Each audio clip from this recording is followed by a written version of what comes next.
Karma isn't what people think it is. It's not some grand gesture of justice nor a cosmic morality police. It's simpler and far more relentless.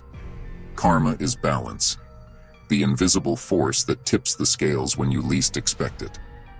It doesn't discriminate, doesn't forget, and doesn't care about excuses or apologies. It waits, silent and unyielding, until the moment is right. You can't outrun karma. It doesn't chase, it watches. Every action you take, every word you whisper in the dark sets its web in motion. And the beauty of it? Karma doesn't rush. It strikes with the precision of a blade, often when you're at your most comfortable, your most confident. The higher you climb on the illusion of immunity, the harder the fall when karma decides it's time. What makes karma so terrifying is its indifference. It doesn't care about human ideas of fairness or justice. It's not here to punish or reward. It's here to restore. If you tip the scales, karma pulls them back, and the cost is always proportional to the imbalance you created. It doesn't need theatrics or grand revenge.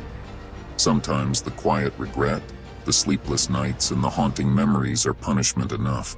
Karma isn't a force you fight, it's one you respect. Because in the end, it doesn't just settle scores. It reminds us that no action exists in isolation. Balance will always find a way.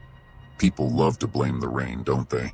They rage against the storm, curse the winds, and act like victims of some cosmic betrayal.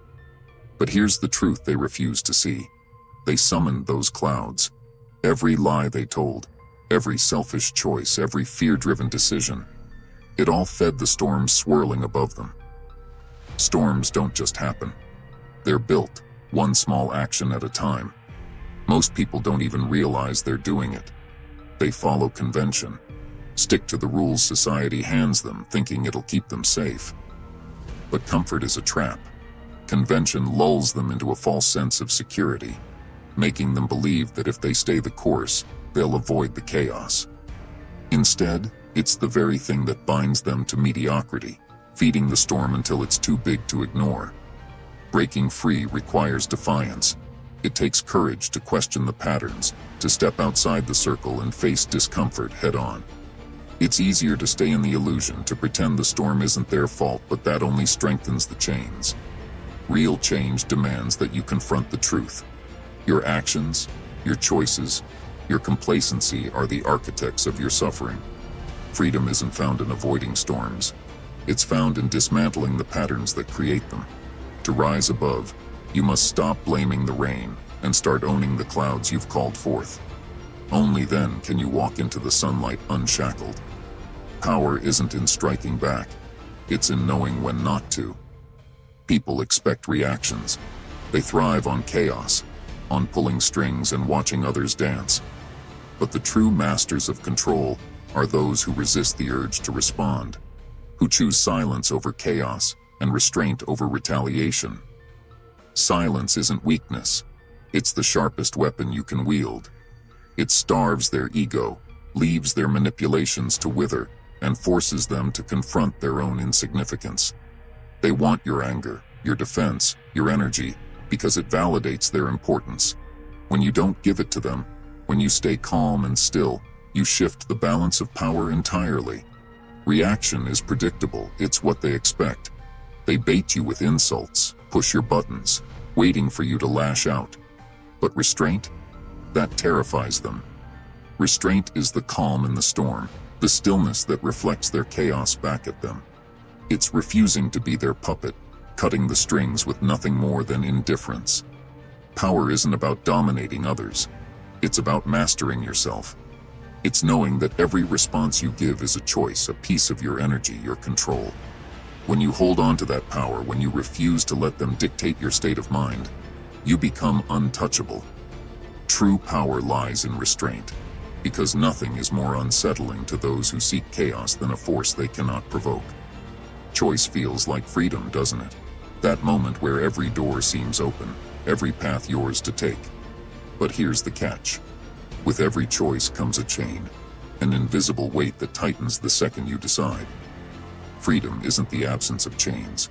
It's learning which ones are worth carrying. You think you're in control, shaping your destiny with each decision, but choices have ripples.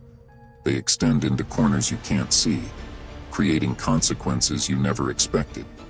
The moment you pick a path, the other roads fade, and you're left to face the aftermath. The cruelest part? You won't know the price of your choice until it's too late to turn back. People cling to the illusion that choice is pure liberation, ignoring the truth. Every decision is a gamble, and every outcome comes with a cost. The world doesn't care about your intent, only about the actions you take. And once those actions set the wheels in motion, you're no longer in control, the consequences are. True power lies in understanding this balance. It's not about avoiding choices, but owning them, embracing the responsibility they bring. Because while fate may set the stage, it's your decisions that write the story. Freedom isn't about avoiding the chains. It's about wearing them with purpose, knowing that the weight of responsibility is the price you pay for a life truly lived. No one sets out to be the villain in someone else's story.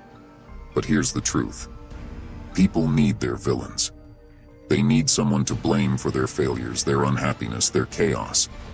And if you dare to disrupt their narrative, by speaking hard truths, setting boundaries, or simply existing outside their expectations, you become the perfect target. Villainy is rarely about what you've done. It's about what you represent. Your strength highlights their weakness. Your defiance exposes their conformity. To them, you're not just a person. You're a mirror reflecting everything they fear or hate about themselves. And rather than face their own flaws, they'll paint you in shadow. But here's the irony. Villains endure. Heroes are fleeting, celebrated in moments of light. But villains? They're eternal, living rent-free in the minds of those who cast them. They need you as their scapegoat, their excuse, their reason for every stumble. And the more you resist the role, the more tightly it sticks. So, why fight it? Embrace the shadows they cast upon you. Wear their labels like armor. Let them see you as the monster in their story, because their need to villainize you says more about them than it does about you.